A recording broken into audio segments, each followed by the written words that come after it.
Joo. Niin pääsin sitten poimimaan kesäkurpitsoja ja se oli rankinta ja hirveintä työtä, mitä mä oon ikinä elämäni aikana tehnyt. Että Okei. eka työpäivä oli varmaan kauhein kaikista. Joo. Kun siinä on ensinnäkin todella kuuma. Ja sitten on tosi kova työtahti, ja siinä pitää koko ajan olla kyyryssä silleen, niin kuin ihan selkäkumarossa. Olikohan se niin, että me tehtiin aina 1,5 tuntia, kerättiin niitä kurpitsoja silleen, että semmoinen traktori jahtasi meitä. Ja sitten meidän piti kerätä kurpitsoja ja heittää ne sinne traktoriin ja sitten taas juosta sitä karkuun. Ekana päivänä niin jotkut ihmiset oksenteli ja jotkut itki ja sitten oli sellaisia, että moni ei tullut sitten enää tokana päivänä takaisin. Tämä on kaikille teille faneille.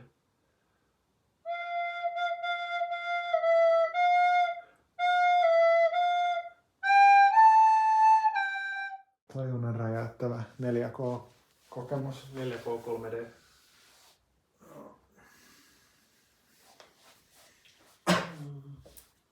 Do, re, mi, fa, sol, la, ti, do. Ääni on avattu.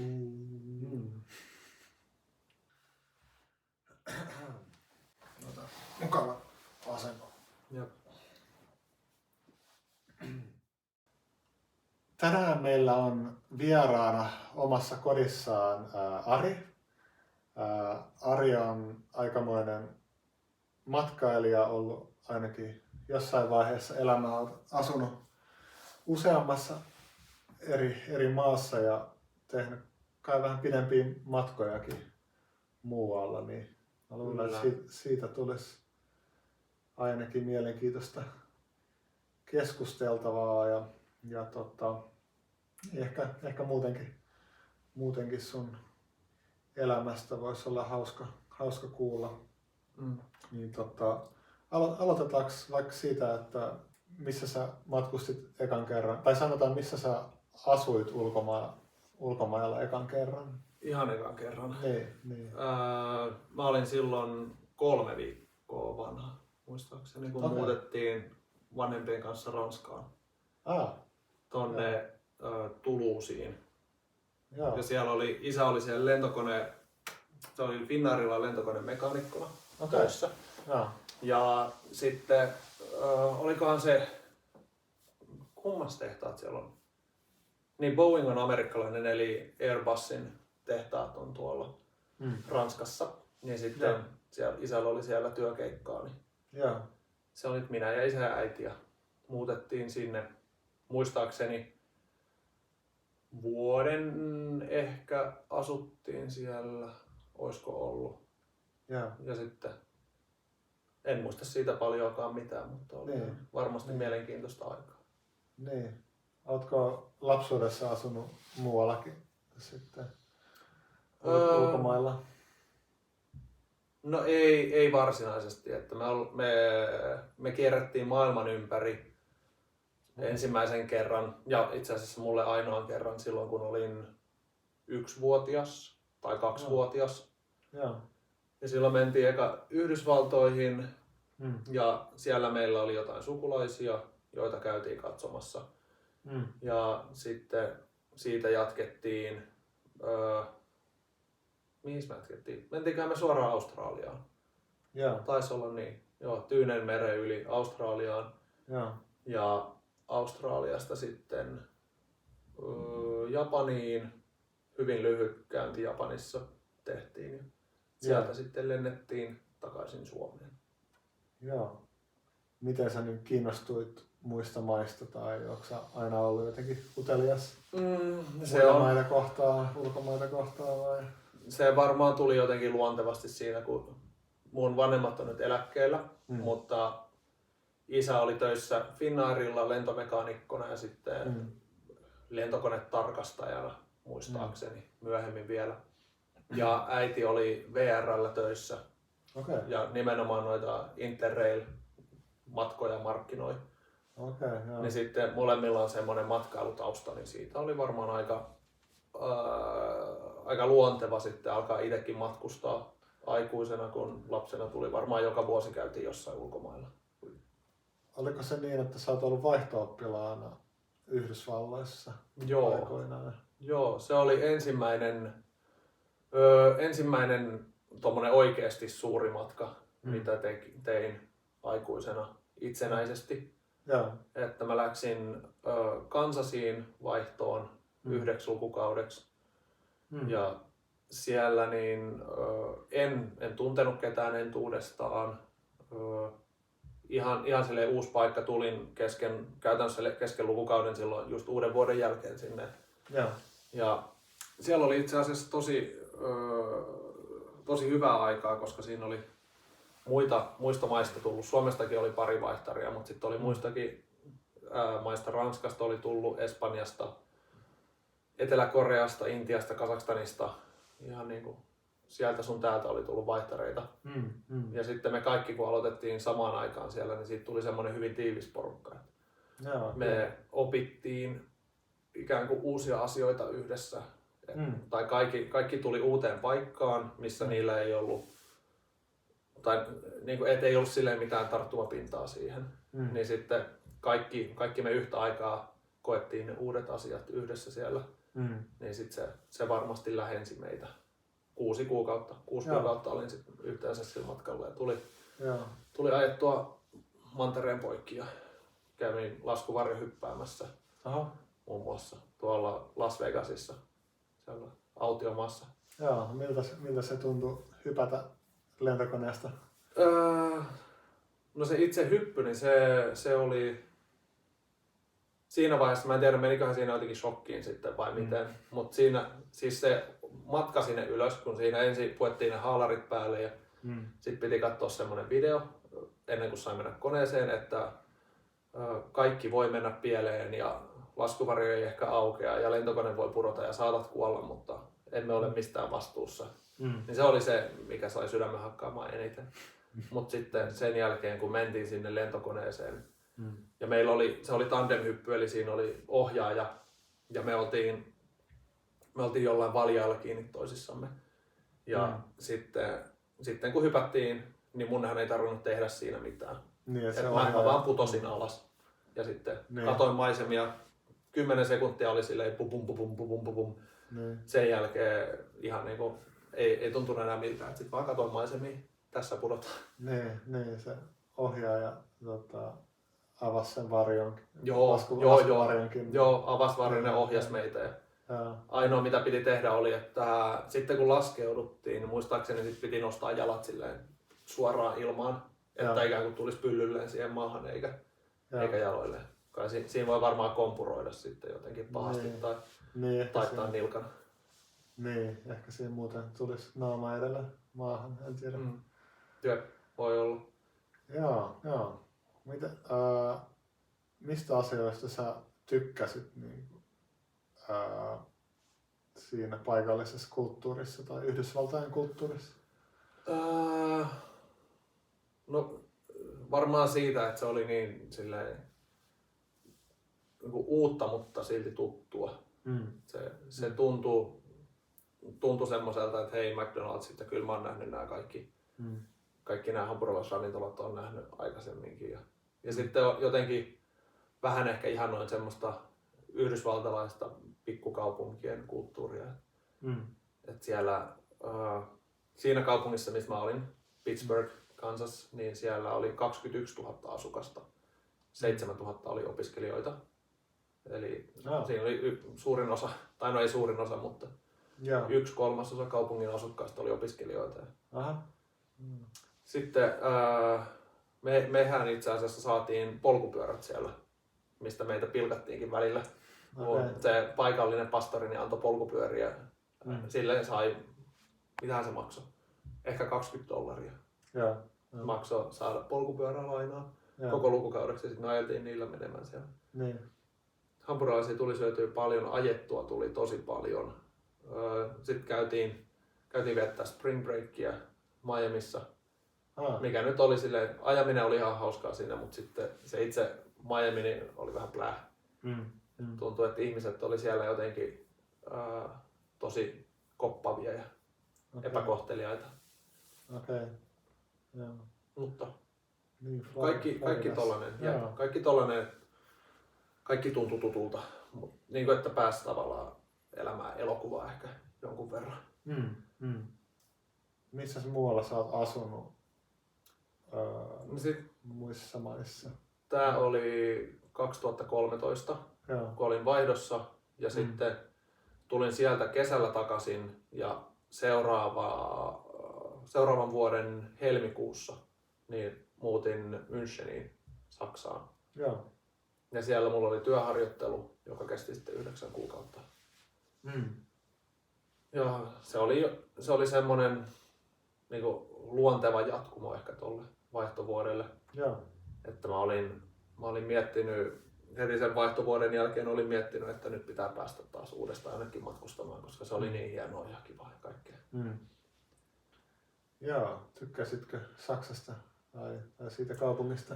Joo, tykkäsin kovasti ja sehän oli vähän samanlainen kokemus kuin toi vaihtovuosi, koska se oli semmoinen yritys, jossa oli enimmäkseen töissä työharjoittelijoita kaikista eri Euroopan maista, koska niillä oli verkkosivut ja niistä piti olla omat kieliversiot johonkin 10 eri maahan, niin siellä oli sitten suunnilleen samanikäisiä, suunnilleen samassa tilanteessa olevia nuoria aikuisia, niin sitten siellä jatkui semmoinen hyvä niin kuin samanlainen ryhmähenki ja tietynlainen semmoinen me-henki myös. Saksaa en oppinut oikeastaan yhtään, koska töissä pystyi puhumaan suomea ja englantia ja sitten vapaa-ajallakin, kun oli niiden samojen kavereiden kanssa, niin siinäkin puhui suomea ja englantia.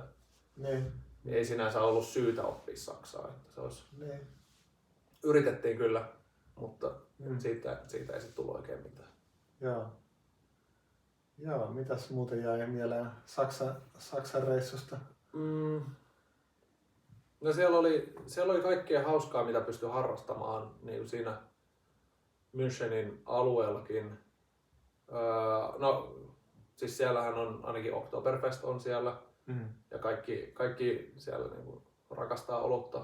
Mä muistan, että sunnuntaisiin kun jotkut miehet kävi lenkeillä, niin sitten ne lenkit päättyi jonnekin kiskalle, mistä ne sitten alkoi juomaan kaljaa. Eli olutta. Ei kaljaa, vaan olutta. Niin. Ja kalja on puhekieltä ehkä enemmän. Jep. Mut siitä voi tulla sanomista tietyissä piireissä, jos kutsuu sitä kaljaksi. Okei, joo. Niin, ehkä jossain hienommissa piireissä. Jep. Mut siellä yksi ehkä hauskin juttu, mitä me tehtiin siellä oli, kun siellä menee toi Isarjoki, menee sen kaupungin läpi, niin siinä junalla pääsee sitten, lähijunalla mentyy sitten sitä joenvartta pitkin. Niin me ostettiin kumivene Amazonista, tilattiin joku 20 ja sitten ajettiin sillä junalla niin yläjuoksulle päin ja sitten laitettiin se kumivene sinne jokeen ja sitten tultiin, riippuen siitä miten paljon oli satanut, niin joko tultiin nopeasti tai hitaasti takaisin sinne kaupunkiin. Et jos oli satanut hyvin vähän, niin sitten se joki oli hidas ja venettä piti välillä kanniskella ja työntää ja nousta ylös.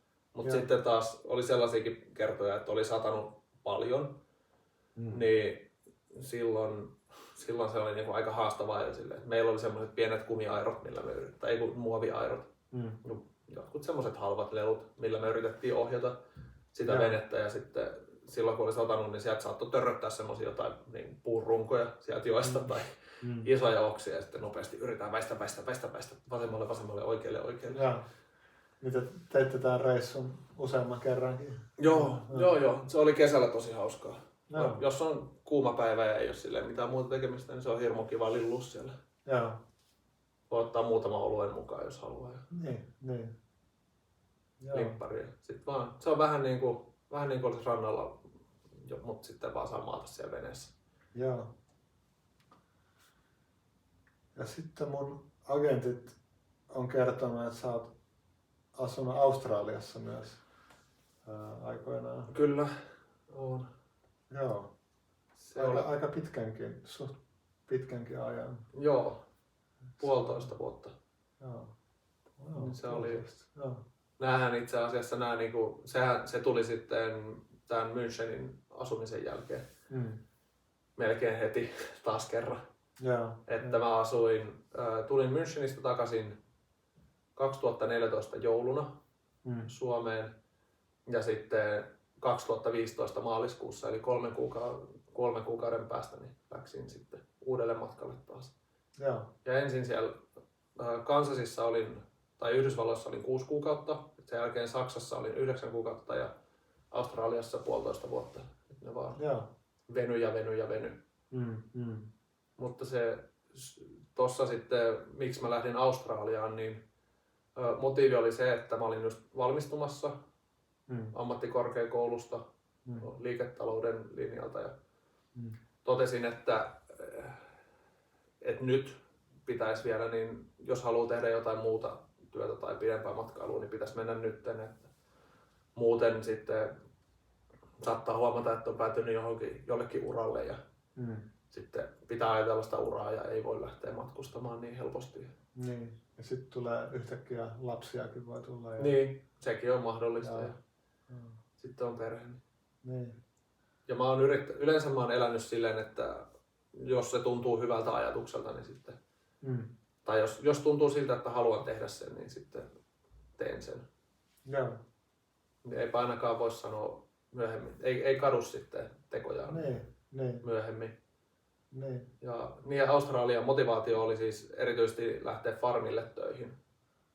Et sen ei ollut pakko olla Australia, mutta mä ajattelin, että jotain tuommoista niin käsillä pääsisi tekemään jotain kunnon työtä sen sijaan, että kun sitten siis NS oikeissa töissä päätyy sitten näpyttelemään tietokonetta. Niin. Paloitko pahasti siellä? Oliko sulla aurinkorasvaa tämmönen kerros koko ajan päällä vai? En itse asiassa palannut, en montaa kertaa ainakaan. Koska mulla on silleen, mun isähän on siis suomalaiseksi yllättävän tumma. Silleen, että jos on kesä, niin se on ruskettunut tosi paljon ja mulla on tullut jotain samaa, että mäkin palaan kyllä, mutta en pala kovin helposti. Sitten se jotenkin sopi se Australia mulle kanssa. Niin. Mulla lähti yksi kaveri kanssa mukaan sinne. Yksi Tommi oli ollut samaan aikaan myös siellä Münchenissä. Siellä me oltiin tavattu. Me oltiin oltu työharjoittelussa samaan aikaan. Okei. Lähditte samalla maatilalla töihin vai? Ei loppujen lopuksi päädytty. Mehän ensin mentiin sinne maahan ja meillä ei ollut mitään työpaikkaa valmiina. Eli mentiin sinne ja sitten ensin haluttiin vaan vähän olla ja katsoa eri paikkoja. Ja sitten lähdettiin ikään kuin perinteiseen tapaan hakea töitä, eli mikä Suomessa on perinteinen tapa, eli katsomaan nettisivuja, että onko työtä tarjolla, onko maatilalle työtä tarjolla, ei ole. Niin suurin piirtein kuukauden sitä jatkuu tälleen, että niin vähän matkusteltiin ees taas siellä. Sitten Tommin veli asui Los Angelesissa, niin sitten Tommi lähti sinne veljensä luokse ja sitten mä jäin sinne maahan. Ja sitten mä sain kuulla, että tuolla pohjoisessa Darwinissa, eli Darwinin kaupungissa, niin siellä on helmenkalastusaluksia, joille voi päästä töihin. Ja se kuulosti tosi sellaiselta, että oho, no nyt on kyllä kaikkien aikojen työtiedossa, jos pääsee helmenkalastusalustukselle. Ja menin sinne, matkustin sinne kaupunkiin, menin hostelliin ja sitten siellä oli yksi semmoinen iso helmenkalastusfirma, joka taisi olla Australian suurin. Menin niiden toimistoon, täytin siellä hakemuksen silleen, että joo, kyllä haluan tänne alukselle töihin. Ja siinä kanssa kysyttiin jotain, että onko kokemusta aiemmin töistä ja sitten onko jotain sukeltajataustaa ja tommosia juttuja. Et sitten oikeastaan ainoa työ, mitä mä olisin voinut saada, on, että mä en tiedä mikä sen virallinen nimi on, mutta mentäisiin sinne isolle alukselle ja sitten siitä pikkuveneellä mentäisiin sinne ikään kuin osteri- vai simpukkafarmeille, kai ne on simpukoita. Ja sitten siellä kiskotaan niitä ylös, ne on silleen semmoisen langan päässä, että niitä voit kiskoa ylös, sitten me putsattaisiin niitä kuoria sieltä ja laitettaisiin ne takaisin veteen. Ja sit 12 tuntia päivässä suurin piirtein. Niin kun olin täyttänyt tämän hakemuksen, niin sitten se kysyin siltä virkailijalta tai kuka oli vastaanottohenkilö siinä, että saattiko paljon hakemuksia ja sanoi jotain. Olikohan se, että jotain, että joo, kyllä näitä joku 30 päivässä tulee tänne. Ja siis 30 hakemusta joka päivä. Ja sitten sinne alukselle, tai siihen koko firmaan, niin palkattiin varmaan 100 tyyppiä yhteensä. Ja todennäköisesti semmoiset, jotka on hyviä, niin jää sinne jo valmiiksi. Sitten, että uutena olisi päässyt, niin se olisi ollut aika haastavaa. Niin. Matkustitko sä siellä Darwinissa pohjoisessa sitten? Tai niinku, oliko siellä hienoja paikkoja?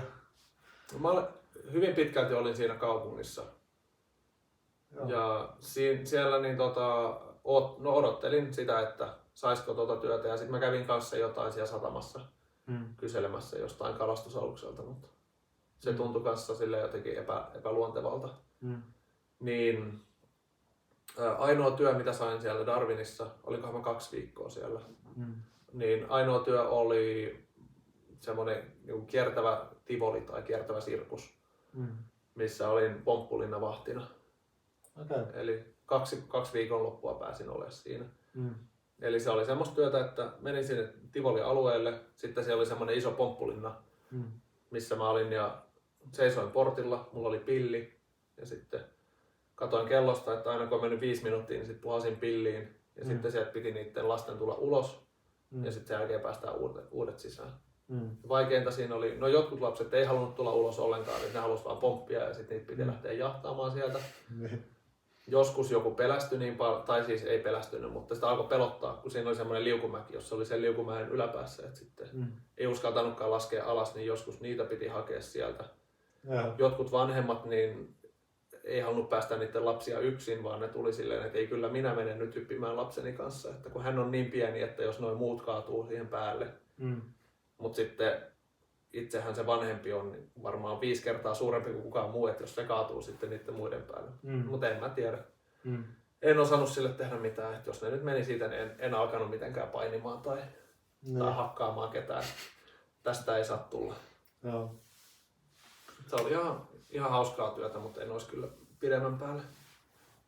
Joo. Mutta mitäs muuten Australiassa, minkälaista siellä oli? Tai mitä muita hauskoja muistoja tai mielenkiintoisia muistoja on jäänyt? No tavallaan se farmityö sitten oli ihan mielenkiintoista, kun loppujen lopuksi pääsi sinne. Että se oli tuolla Darwinissa, kun vihdoin sain jonkun tämmöisen joltain toiselta matkaajalta semmoisen vinkin, että niitä töitä ei löydy netistä, vaan pitää mennä sinne farmikylälle. Niin kuin siellä on kylä, jonka ympärillä on paljon farmeja. Ja sitten siellä kylällä on hostelleja ja ne hostellit toimii ikään kuin työnvälitysfirmoina siellä. Et jos menee sinne hostellin asumaan, niin sitten ne myös yrittää saada niille asukkaille töitä sieltä farmeilta. Et niillä on niin kuin semmoinen sopimus niiden ympäröivien farmien kanssa. Että tämmöiset kausityöläiset tulee sieltä hostellista. Niin pääsin sitten poimimaan kesäkurpitsoja ja se oli rankinta ja hirveintä työtä, mitä mä oon ikinä elämäni aikana tehnyt. Okay. Eka työpäivä oli varmaan kauhean kaikista. Kun siinä on ensinnäkin todella kuuma. Ja sitten on tosi kova työtahti. Ja siinä pitää koko ajan olla kyyryssä silleen, niin kuin ihan selkäkumarossa. Olikohan se niin, että me tehtiin aina 1,5 tuntia, kerättiin niitä kurpitsoja silleen, että semmoinen traktori jahtasi meitä. Ja sitten meidän piti kerätä kurpitsoja ja heittää ne sinne traktoriin ja sitten taas juosta sitä karkuun. Oliko siinä vaarana, että jää sen traktorin alle vai? No saattaa olla, jos ei se ole tarkkana se traktorikuski. Mutta ei pyörien alle, vaan siinä oli semmoset käsivarret ikään kuin, tai mikähän ne on? No semmoiset niinku liukuhihnat. Niin käsivarsiin traktorilla on liukuhihna ja sitten se siitä niinku vettää sen liukuhihnalle, niin sitten kuljettaa ne kesäkurpitsat sinne traktorin jonnekin säiliöön. Okay. Niin mä itse asiassa sain loppuvaiheessa ylennyksen kanssa siihen kuljettamaan sitä traktoria, niin kyllä mä kerran vai 2 törmäsin joihinkin niihin keräjiin. Pikkasen huitasin sillä käsivarrella. Mut siellä siis ekana päivänä niin jotkut ihmiset oksenteli ja jotkut itki ja sitten oli sellaisia, että ei niinku, moni ei tullut sitten enää tokana päivänä takaisin. Ja mäkin itse asiassa, mä olin kipeänä tokan päivän sitten. Ja syy oli se, en tiedä oliko siinä jotain niinku silleen, että apua mä en halua mennä tonne nyt huomenna. Mutta kiertelin siellä hostellin lähimaastoissa kadulla ja sitten siellä oli joku puu, missä kasvoi jotain pähkinöitä, niin mä poimin niitä pähkinöitä. En tiedä mitä ne on. Otin ne ja kuorin ja laitoin pannulle ja paistoin ja söin ne. Tuli hirveä ripuli sitten seuraavana yönä. Niin aika kova vatsatauti. Niin sitten mulla jäi yksi päivä jäi kokonaan töistä. Mutta sen jälkeen menin takaisin. Vaikka sattui ja vaikka oli kurjaa ja ihan hirveätä. Mutta siinäkin jossain vaiheessa kävi silleen, että kun oli tarpeeksi pitkään poiminut, niin sitten kun siinä niin koko aika joutuu olemaan tälleen kumarassa kun poimii, niin musta tuntuu, että mun selkäranka jossain vaiheessa vaan niin eka oli suora ja sitten jossain vaiheessa se vaan taipui tälleen. Ja sitten oli tälleen koko aika ja sitten siinä vaan pystyi poimimaan. Niin. Ei ollut adaptoitu. Ei ollut selkäkipuja paljon. No oli, mutta ne hellitti sitten. Mä en tiedä vahvistuiko selkä vai mitä. No varmasti vahvistui selkä. Mutta oli siis sellaista, että se vaan niinku sattui, mutta pakko jatkaa. Nähtiin jonkun verran kenguruita siellä. Ne oli heti aina aamuhämärässä, niin ne tuli sinne paikalle ja sitten ne saattoi syödä jotain, niin kesäkurpitsoja. Muutamia. Jossain näkyi hampaan jälkeen. Joskus nähtiin niitä ja sitten ne lähti pinkokarkuun, kun ne oli vähän aikaa tuijottanut meitä. Teillä ei ollut nyrkkeilymatseja? Ei ollut. Nämä oli pikkukenguruita. Ne oli sellaisia lapsen kokoisia. Niin ison lapsen kokoisia. Mä en muista mikä sen nimi nyt enää oli, mutta sillä oli erikseen joku. Olikohan se Wallaby? Ei. Ehkä. Saattaa olla. En ole varma.